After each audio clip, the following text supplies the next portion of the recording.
แล้วจะไปล้าง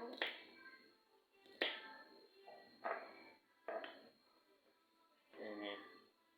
เกลือถั่วแล้วก็เห็ดขาว เห็ดขาว เห็ดเพาะเนื้อจ้า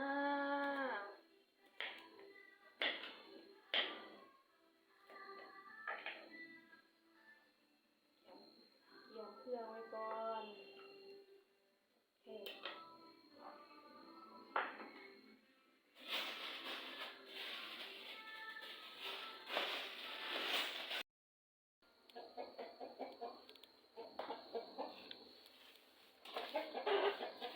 กระทะดิ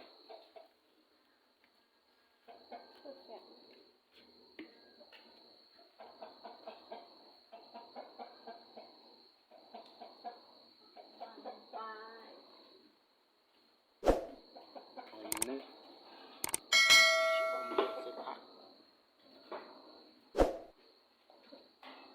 กระเบื้อง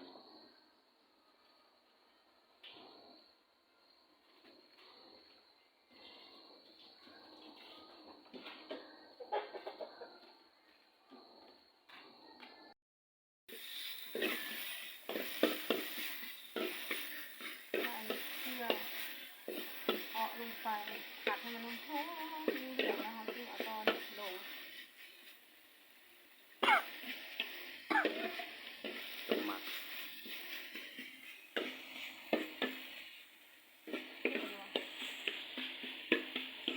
ใส่สีกาที่จานที่เห็นโอเค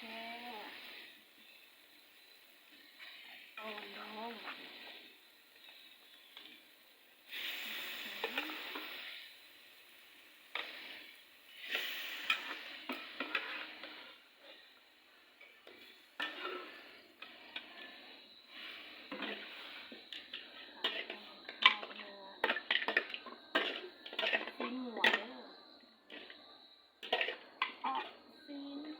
ปนกันมีหนังแน่แล้วก็ซีนหัวเครื่องในหัวใส่กระเทียมหอมๆอ๋อสุดยอดเลยพี่น้องเอ้ยอาหารแบบบ้านๆมัน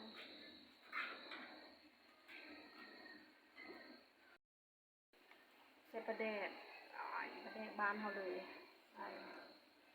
ผัดเข้าไปกับเนื้อกับกระดูกเนื้อเข้าหนังหอมเลยหอมดี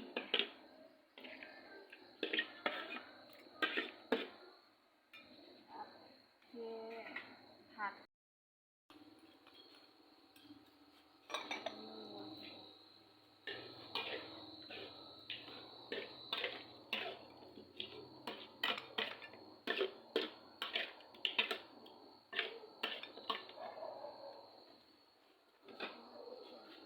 เขือทั่วใส่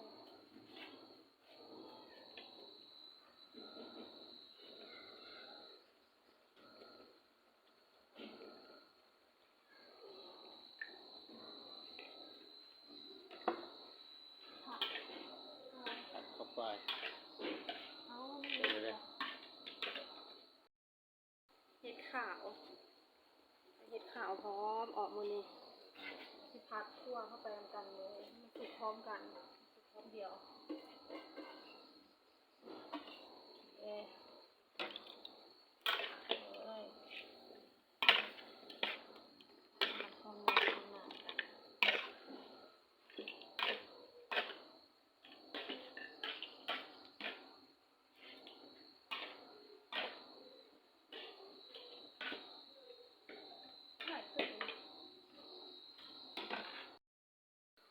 เขาเบื่อ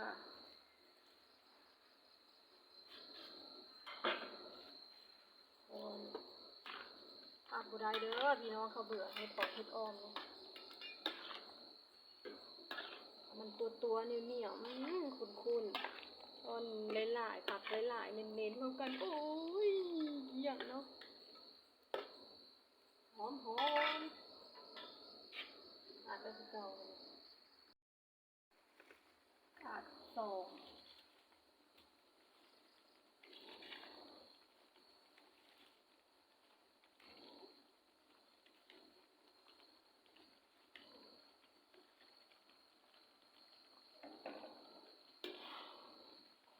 พร้อมใส่กับซีนพร้อมกันเลย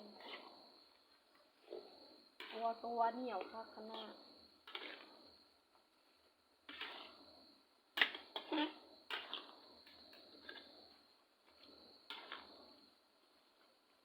หอมพี่น้องหอมกระแดดต่ำดังตึ้งตึ้ง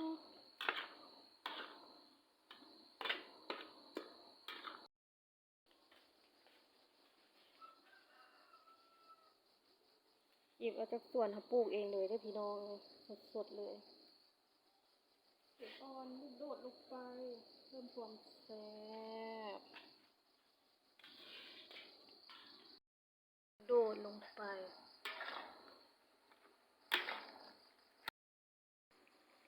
ผักอีตู้บ้านเขาห้องผักอีตู้ประเทศไทยก็จะห้องใบแมงลักใส่ให้มันหอมๆสุดท้ายแล้ว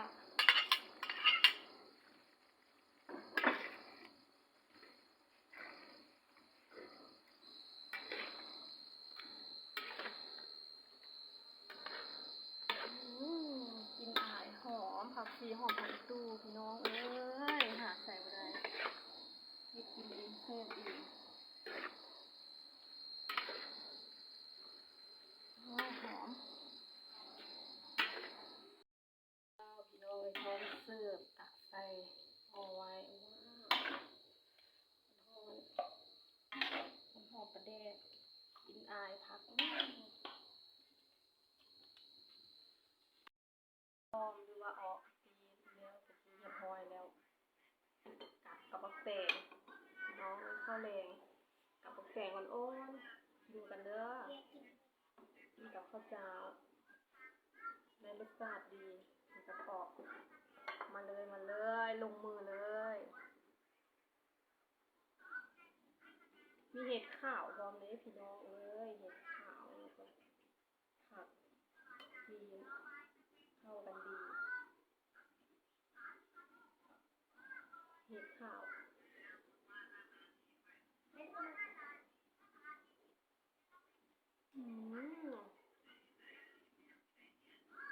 รสชาติได้เพื่อนเองก็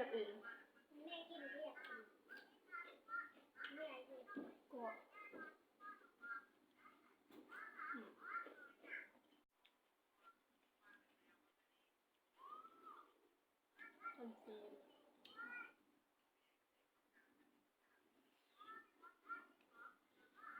มันหอมแซ่บ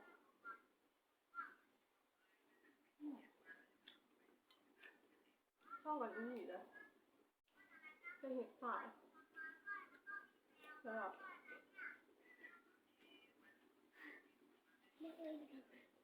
อาหารบ้านเราข้าวแดงลงกันแซ่บเจ้าวันนี้นะเข้ากระฮอนออกกระฮอน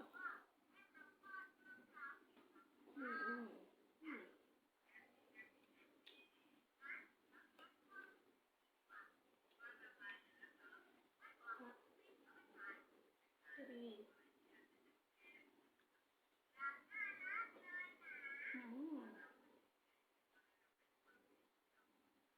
เข้ากันเข้าบักแตงกรอบหอมไปด้วย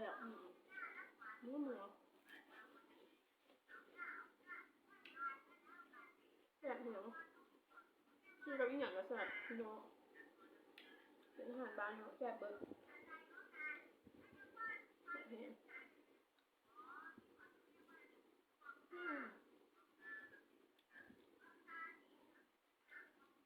เข้ากันดีพอดีจะพึ่งกลับเนาะตลาดค่ำเลยพี่น้องเอ้ยบริเวณผักกาดกับบักแตง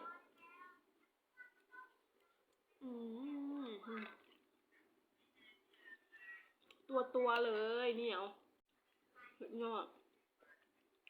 ในหนังเปื่อยเลย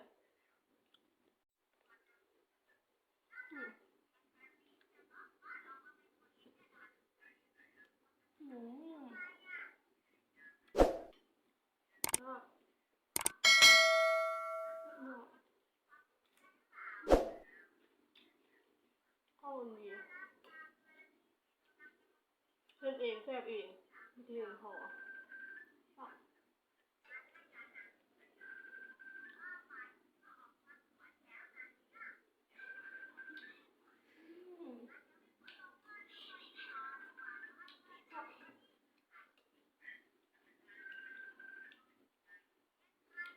เน้นผักสุขภาพดีเลยชอบทานกับอย่างแซ่บดี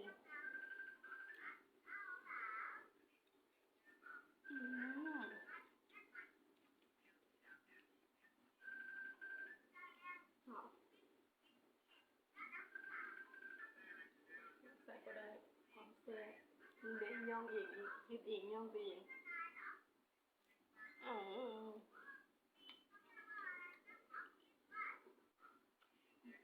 แต่เพราะว่าบ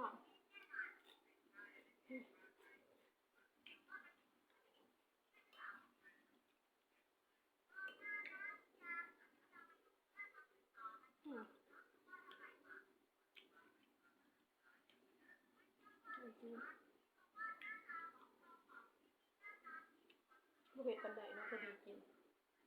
แซ่บ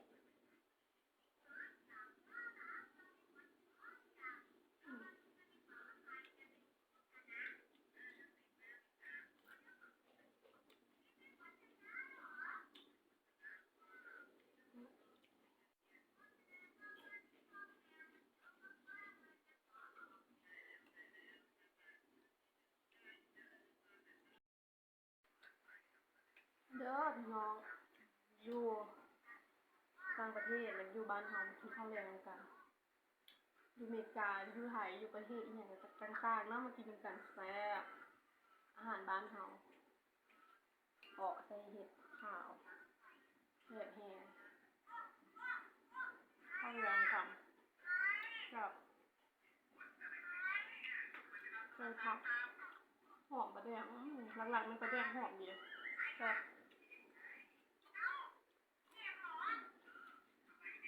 เห็ดแห้ง